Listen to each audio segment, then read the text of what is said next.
ধন্যবাদ মাননীয় স্পিকার। আসলে বেশিরভাগ সদস্য আমরা এখানে নতুন এসেছি, আমরা বিধি আস্তে আস্তে রপ্ত করছি। বিধি মোতাবেক এই সংসদ চলবে, এটা আমরা সকলেই সহযোগিতা করা উচিত।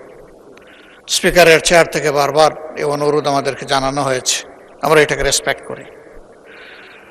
এই বিলটা কোনো সময়ের সীমার মধ্যে বন্দী নয়, সময়ের কোনো বাধ্যবাধকতা নেই। এইখানে বিধিটা মানাই তো উচিত ছিল। আমরা তো 3 দিন আগে, একদিন আগেও তো পেলাম না ম্যাটেরিয়ালস, জাস্ট এখন ডেস্কে এসে পেয়েছি। আমি অনুরোধ করব, আমাদের এই অধিকার খর্ব করবেন না, আমাদের এই অধিকার আপনার মাধ্যমে সংরক্ষণ হোক। এই বিল দুটোই স্থগিত করেন, যে দুইটার কাগজ আজকেই সরবরাহ করা হয়েছে। আমি আবারও বলছি, এটা সময়ের মধ্যে সীমাবদ্ধ নয়, আরও অনেক বিল এই সংসদে আসবে, এটাই স্বাভাবিক।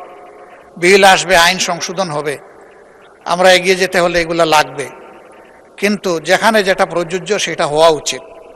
যেহেতু এর কোনো সময়সীমা নেই, এই জন্য এটা পরবর্তী অধিবেশনে আনা যেতে পারে। আমি অনুরোধ করব যে এই আলোচনা এখানেই স্থগিত করা উচিত। থ্যাংক ইউ মাননীয় স্পিকার। মাননীয় বিরোধী দলীয় নেতা, আমরা বিধি 80-তে আছি। বিধি 80 অনুযায়ী বিলটা আমাদের গতকালকে রিপোর্টটা দেওয়া হয়েছে মাইলর।